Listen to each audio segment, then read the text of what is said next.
लेकिन इस बार वो सफल नहीं होगा कि कोरोना के फिर से उसकी जो है संख्या लगातार आप देख रहे हैं 2-3 दिन से लगातार ये शुरू हुई है कि कोरोना के इतने मरीज आ गए, इतने मर गए, इतने इन्फेक्शन आ गए, इतने मर गए। महाराष्ट्र में भी, और महाराष्ट्र में भी उन जगह पर जहां किसान आंदोलन है वहां को टारगेट करके जो है लगातार लॉकडाउन वगैरह, और यहाँ भी ये कोशिश हो सकती है, लेकिन इस बार ये सफल नहीं होगी कोशिश।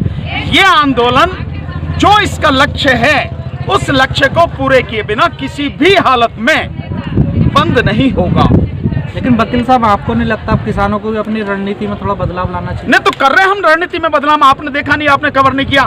देखिए हम जाके जगह जगह जाके जो किसान पंचायत हो रही हैं, और बरनाला की जो किसान पंचायत आपने देखी, मैं समझता हूँ 1.5 लाख के लगभग लोग हैं, उसमें 80,000 महिलाएं हैं। तो ये हमारी रणनीति का बदलाव है।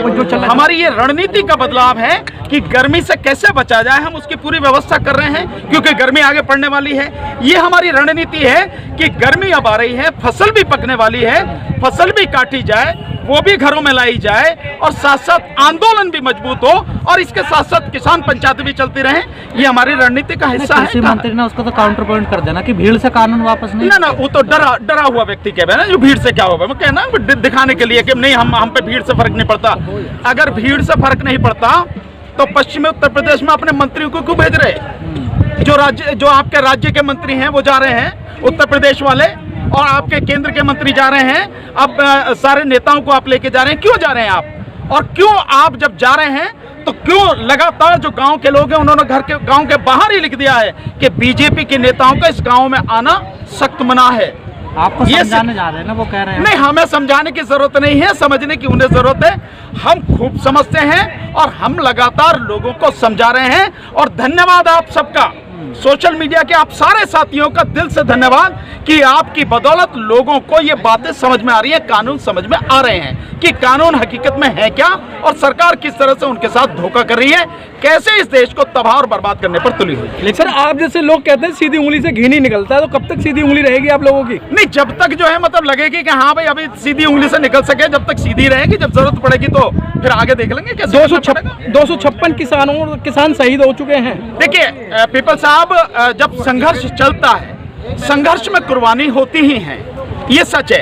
ये सच है कि जो हमारे बीच से हमारे साथी 256 साथी चले गए हैं, वो उनके प्रति हमारी संवेदना है, हम समझते हैं, उनका दर्द समझते हैं, उनके परिवार का दर्द समझते हैं। लेकिन संघर्ष है, इस संघर्ष में कब तक चलेगा हम नहीं जानते हैं, पर संघर्ष में ये कुर्बानियां देनी पड़ती हैं। समय भी होता है, पैसा भी बर्बाद होता है, जान भी जाती है, चोटें भी खाई जाती हैं, FIR भी होती हैं, जेल भी जाना पड़ता है, सब तरह की सारी चीजें होती है। ये हिस्सा है संघर्ष का, सरकार से घबराने की जरूरत नहीं। सर, सरकार की मंशा है कि गाजियाबाद को भी जैसे कोरोना उसमें लेके इस पर यहाँ भी लॉकडाउन लगने की संभावना नहीं। मैं तो देखिए इस बात की, मैं तो आपको बता रहा हूँ, पहले मैं इसीलिए बता रहा हूँ कि अब जैसे आप देखेंगे कि CA NRC का आंदोलन था, बहुत जबरदस्त आंदोलन था, पूरे देश में आंदोलन था।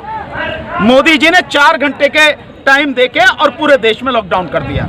ठीक इसी तरह की स्थिति, ये आंदोलन, इन्होंने सारे हथकंडे अपना लिए, इन्होंने बल प्रयोग कर लिया, इन्होंने षड्यंत्र कर लिया, इन्होंने रास्ते रोक दिए, रास्ते में कील गाड़ दी, और जितनी भी चीजें कर सकते हैं इन्होंने नकली किसान बना लिए।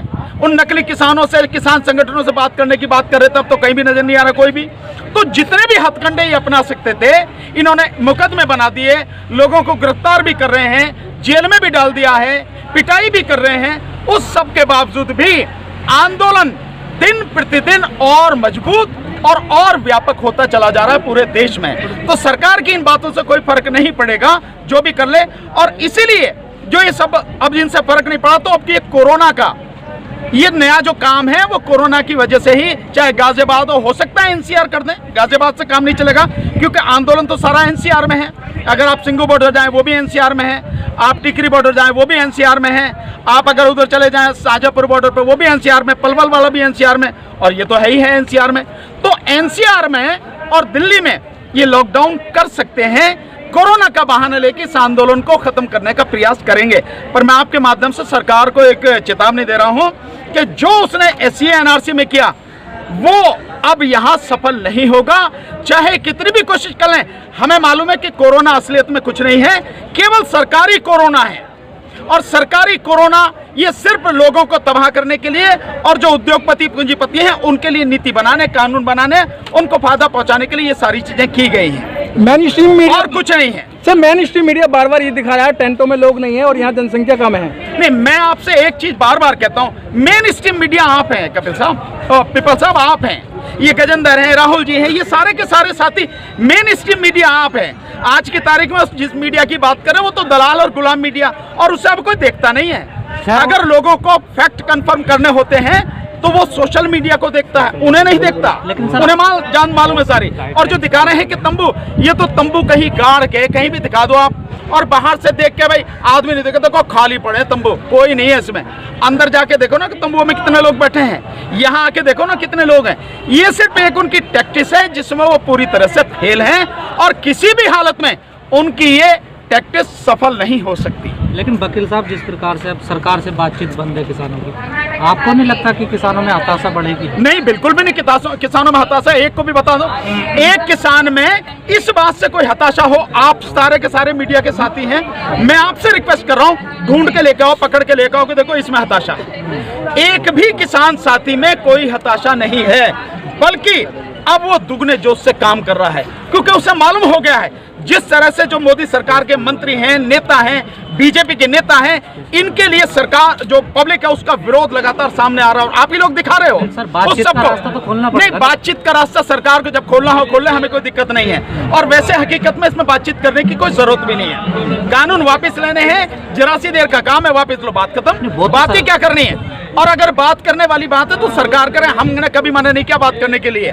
सरकार जब करना चाहे करे, इसके लिए हम उसके पास जाएं? नहीं, हम नहीं जाएंगे सरकार के पास में। हमारा फंडा बिल्कुल क्लियर है, हमारा स्टेप बिल्कुल क्लियर है। इस पे अगर बात होती है हम बात करने को तैयार हैं, या बुलाएगी तो हम चले जाएंगे। सरकार भी तो अपने जगह क्लियर है, उन्होंने बोला चाहे कोई दिक्कत नहीं, हो जाए, कोई दिक्कत नहीं, कानून वापस नहीं लेंगे। बिल्कुल नहीं ले कानून वापस, हम अपने आंदोलन को मजबूत बनाएंगे, कोई दिक्कत नहीं, हमें क्या दिक्कत है? तो ऐसे में जब दोनों एक तरफ अड़े होंगे तो कैसे बीच का हल निकलेगा? बिल्कुल निकलेगा।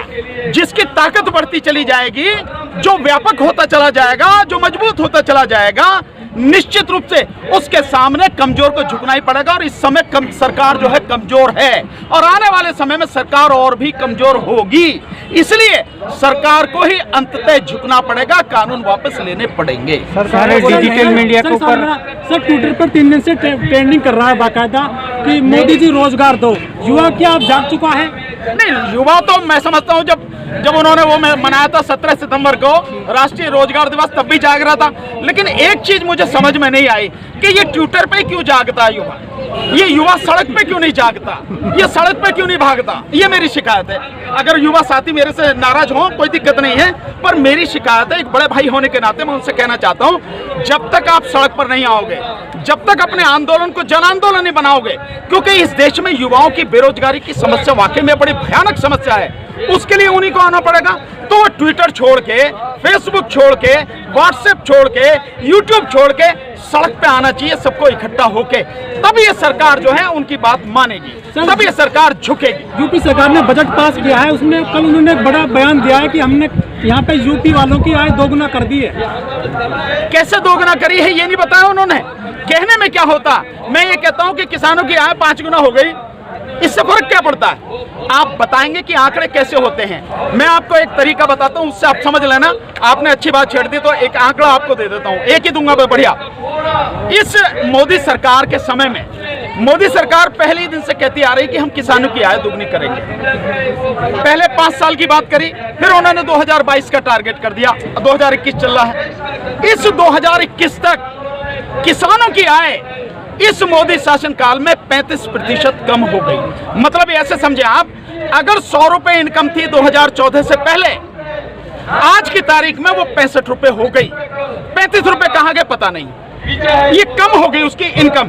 तो आप दुगनी कैसे करेंगे? दूसरा, एक और आंकड़ा बताता हूं आपको। ये सरकार जो है किसानों की आय दुगनी करने के लिए एक फार्मूला अपना रही है कि साल में 6000 रुपए किसानों के खाते में जा रहे हैं, जो प्रधानमंत्री किसान सम्मान निधि है उसके माध्यम से जो अब तक आंकड़े आए हैं, उस आंकड़े को अगर टोटल आप कैलकुलेट करो, 7 बार 2-2 हजार रुपए भेजे गए हैं किसानों के खाते में। और ये शुरू हुआ है आपके उससे दिसंबर 2018 से, दिसंबर 2018 से मार्च 2019, पहला ये, फिर उसके बाद में 4 महीने का, फिर उसके 4, इस तरह से 7 बार अब तक पैसे डाले जा चुके हैं। शुरू में जो किसानों को दिए गए करीब 3.5 करोड़ किसानों के ही खाते में वो पैसे गए।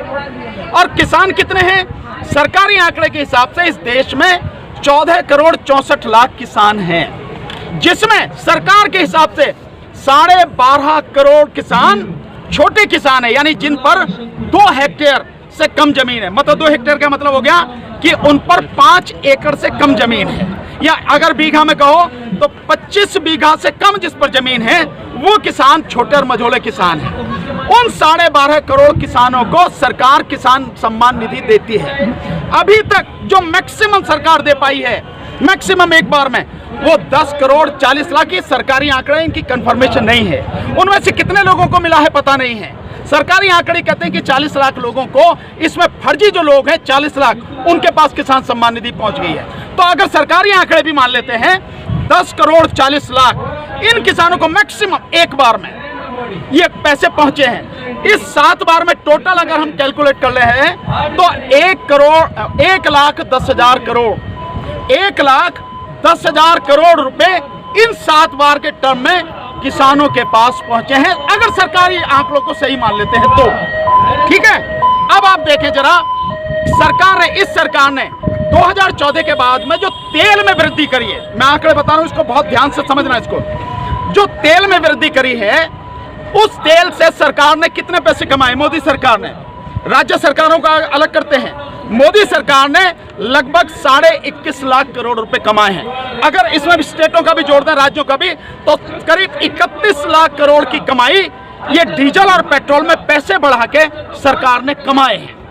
और इसमें जो हमारे देश में जो डीजल इस्तेमाल होता है, वो डीजल इस्तेमाल होता है तकरीबन 70% जो डीजल है वो डीजल के वाहन है। मतलब सारे जो वाहन हैं उसमें 30% के लगभग उसके पेट्रोल के वाहन हैं और 17% डीजल के हैं। और डीजल में जो 28% खपत होती है वो कृषि के क्षेत्र में होती है, यानी कि जो पंप सेट है उसमें होती है।